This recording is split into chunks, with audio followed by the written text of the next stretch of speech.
Hello and welcome to The One Show with Matt Baker. And Angela Scanlon. Now, tonight we're running 15 minutes later due to the extended news coverage of today's events in Westminster. Shortly, we're looking forward to chatting to our two guests, singer-songwriter James Blunt and comedian Joe Lycett. We shall be with you very, very shortly. But first, you don't need to be a maths teacher to know that these schools are really struggling to make the sums add up when it comes to funding. Now, as the government prepares to introduce a new funding formula, school governors have detailed some of the drastic cost-cutting measures that they've been considering. These include shortening the school day, selling off school land and asking parents for donations. And those parents are not happy. Here's Trish. Now, before today's dramatic events happened at Westminster, Theresa May and Jeremy Corbyn clashed in Prime Minister's questions over the proposed changes to the funding for schools in England. With the consultation period now closed, we're just going to have to wait and see how the situation unfolds. But if you've got any other examples of how you've been asked to contribute to your child's school, do let us know at the usual address. Now, look who's joined us on the sofa. Please welcome James Blunt and Joe Lycett. Welcome to you both. Thank you. One was in the army, one is dressed in camouflage. Yes. Did you coordinate? No. I don't think I'd do very well in the army. We should have done, shouldn't we? Will you teach me how to be in the armed forces? What do I have to do? I'm sorry, but not everyone can be in the army. Oh, that was my dream. Crushed. What, is this not enough? You're a much bigger man than me, actually, so you probably could be. Yeah, I could wrestle you to the ground, definitely. Well, it sounds fun. Listen, Joe, I mean... Too soon? We have got some issues to sort out, or a bit of a bone to pick. Oh dear, yes, make sure that's clipped on for this Whip next it back bit, because on this there. is very important. Is that... Did you learn that in the armed forces? I'm with you. Years. I'm with you, honey. Thank you so much, my This love. is quite a moment. I feel like we're interrupting. Now, for some time, Joe, I have been used as a source of comedy for some people. For you in particular. Yeah, this is all about some fake news that you've been spreading. Yeah, I've been trying to sell stories about you to newspapers. Yes. Of things you haven't done. Yes.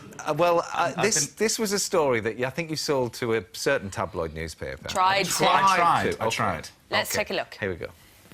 When I spotted Matt Baker from the BBC One show on his phone in the street. He seemed angry about something, and at one point he was so angry that, to my amazement, he tried to kick a pigeon. Now, I am flattered to be a source of your comedy, but where does all this come from? Why me? I've been looking forward to meeting you, Matt. Basically, I just thought the image of you kicking a pigeon would be really funny, because you're so lovely that you would obviously never do that. And you come across so well on screen and as a human, and I thought that it would be funny, the image of you kicking a pigeon. So I tried to sell it to the Sun newspaper, and they said, can we see a picture of it? I said, here's a cropped version, and just sent them a picture of a pigeon. Which they didn't buy. Which they didn't buy. Then they sent a picture of you and said, have you got a picture of this man kicking a pigeon? They were desperate for it, though. Were they? Oh, dear. And in the end, they offered £1,000. So if you fall on hard times... I'll give you a ring. Well, no, just give the Sun a ring, and you'll be fine. Brilliant, brilliant. I love them. Now, how's this for a scary animal story? A snake got left behind. Scary. By a passenger on an Alaskan plane. It got loose in the cabin, there it is there, and the flight attendant had to catch it. I know, I can see Joe's face here. Apparently it wasn't venomous, but it did cause a fair bit of panic. Very brave. I'd be worried about it regardless of... You don't want that on your flight, do you? No, you don't want that anywhere Sitting on an EasyJet and there's a lion on there. No, but sometimes it's actually the wildlife outside of the aeroplane that you need to watch. There's no pigeons in this film, Joe, but there are chickens. Here's Marty. James, you got your pilot licence at 16. Have you ever had any hairy encounters with some feathered friends? No, I haven't. No, the planes I've been flying are smaller. OK. Single engines. Yeah? Well, this is... We've got a brilliant photo of a present that you got your dad, but it came in kit form. That came as a kit. It came in 10,000 pieces, and I gave it to my dad. and my dad made it in about 18 months. My mum was really happy because it kept him out of the house. Does it have Yelp written on the side? That's its number plate. We get to choose the number plate, so we chose Yelp. Well, you would be yelping it if you made it yourself. Have you been in it? Have you been yeah, absolutely. We used to fly around, and yeah, we're like plane spotters flying around at home. That maiden voyage must have been a little That was his terrifying. maiden voyage, that picture. Wow. Yeah, amazing. My dad's like Biggles. Yeah, sounds like it. That's amazing. So you have a new album out on Friday, I do. called The Afterlove, and you announced it in quite an unusual manner, using social media. We've got the phrase here. There you are. You thought 2016 was bad. I'm releasing an album in 2017. Yeah, be afraid. Be very afraid. Did it get the response you hoped Got a bit for? of a bigger response, actually. Genuinely frightened. It was retweeted a couple of times. Right. And what's the vibe then of this particular album? I think it's perhaps a bit more diverse than the stuff I've done before. I know I'm known for kind of, you know, man with a guitar singing miserable songs, and so there's just a little less misery. There's still, because misery sells, so I like that, but there's a little less. Yeah. There's some upbeat stuff. It's a bit more diverse. OK, and was that a conscious decision or just a point in Yeah, your you life? know, if I did the same stuff, I'd kill myself. So I just doing something with a little bit of change. I think it'll surprise people. You know, there's some songs on there that if you like my old stuff, you'll love it.